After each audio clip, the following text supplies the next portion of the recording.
We're going on a trip on your favorite rocket ship, flying through the skies, little Einstein. Well, actually, we're not. We're actually going to go on a trip through what I am hoping to be our new nature reserve. Let's go. This is me driving in 12 Mile Bayou, or to 12 Mile Bayou, and it was an adventure. Um, I've been thinking about doing this for a long time, but I finally got the courage. Me and my mom went back there just in case I got kidnapped or anything like that. Yeah, it was a joke. But this is us driving through the back area, leaving Chester Street, and we're driving through a very, very beautiful grassy area. And this is like to the left is Christopher Street, and to the right is the Swepco Park Pond. Right now, we're coming up on the church that is right off of Christopher Street. That's like a little path you can go up there to access that area. And now we're going further in. Um, a lot of this was just brush. I can tell that they've been cutting because last time I tried to come back here a couple of years ago, it just was not this accessible. And we're at the first area where the power lines are at. And I'm going to do a quick pan around. And then in the distance, you can see the Swepco Pond. So, and that's the path. So now I am going in. I feel like an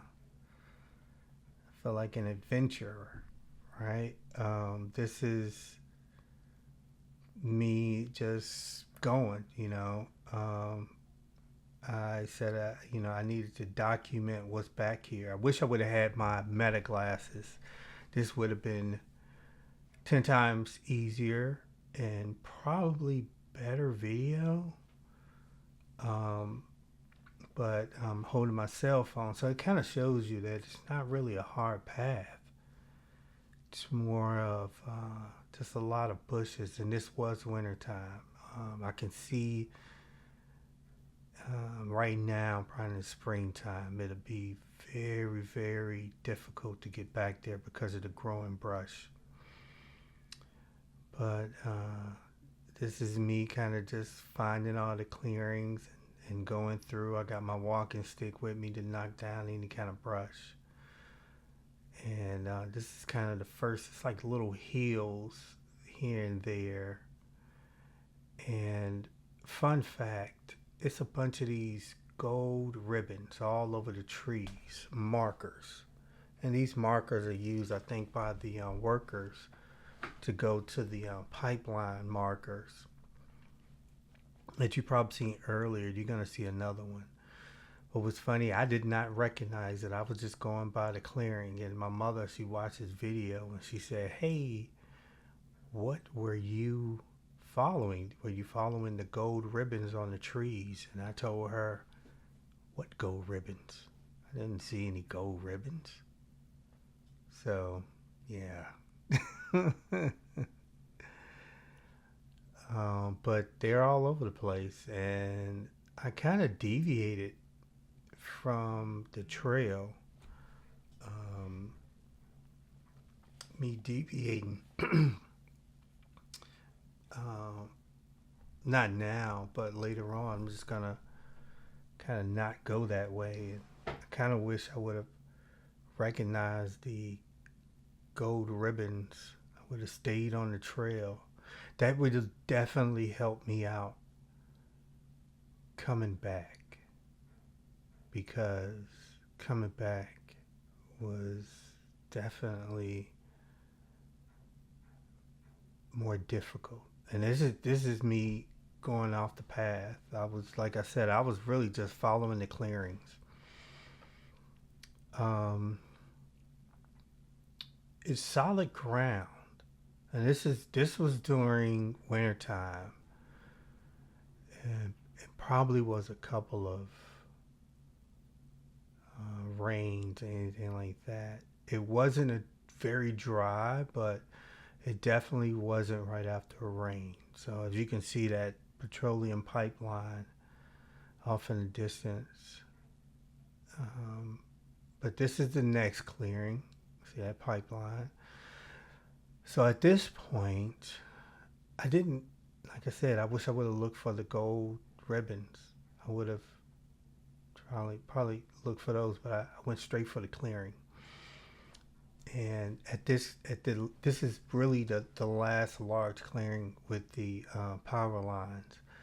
So the next um, path that I take is more of just trying to find a place that had less thicket. I didn't want to get caught up in the thicket, so I tried to find the easiest way around the thicket. It was a lot, but it wasn't as bad, especially during the wintertime. And as you can see, it's a lot of old tires and things like that back there. This is a small, like valley divot that I had to climb down, and then a small hill that I had to climb up, almost like a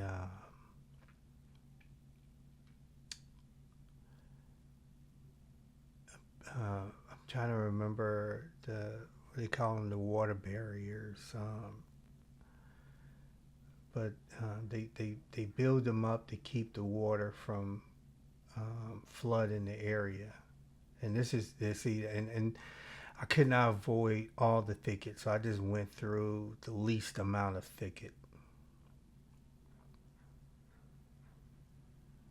And this is me just trying to find my way through. This is another little small um, area, a little hill. So it was a number of those, and I think you're gonna see on my way back that I ran into a couple of the um, trash piles, old trash piles that are starting to pile up in the back there. Um, but like I said, it's the winter time, so the thicket wasn't as thick. So this is kind of me going through using my walking stick for what it's meant for, to move things out the way. And I'm getting anxious because I kind of hear water and I kind of see it at this point. And this is me just kind of powering through, and there we go, 12-mile bayou. Oh man, I was so happy to see it, right? And you know, I had to take it in for a second there. It's beautiful. It's very beautiful, and this is the reason I came back here, to take a look at that, and to look at the shoreline, and get a look at the other side. So very happy with finding it and seeing that there is a way for us to get back there. This is the trash pile I talked about. Um, it was difficult going back, and this is the second clearing right here.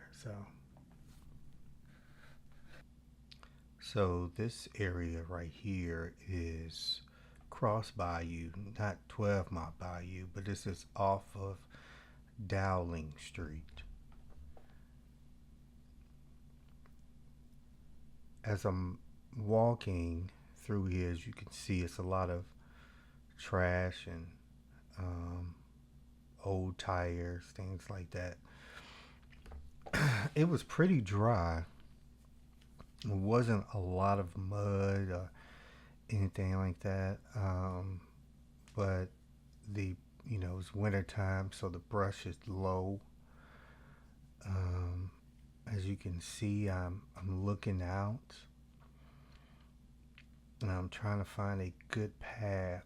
It looks like a path has been made by people that have walked through here a number of times. So the path was somewhat clear. Um, I, you know, I, I can look out and I can see if you can, I don't, you really can't tell from the video, but it was a lot of low brush, but that low brush had, what they call them, sticky bushes or whatever, so I didn't want to go over there and walk in the wrong spot and then all of a sudden, have my leg full of needles. So I had to be very careful where I placed my feet. But the area, like I said, looks like it had been, people go back there just to fish. So I'm about to show you how it looks from over there. I didn't film myself walking out over. So this is the view from the shore, and it is once again beautiful. Across bayou, you can see up and down. It get right there on the side, and I was very, very happy to make it over there, and I can just foresee something happen. So that is our walk through what I hope is a new nature area for Shreveport in the Allendale area, utilizing a area that has been around for generations and had been explored by generations of residents in the Allendale area. So stay tuned. We're gonna do hopefully another walkthrough, but we are going to start the conversation right now to try to get this done for our Allendale residents and for everybody in Shreveport and Bossier City to come and enjoy 12 Mile and Cross Bayou.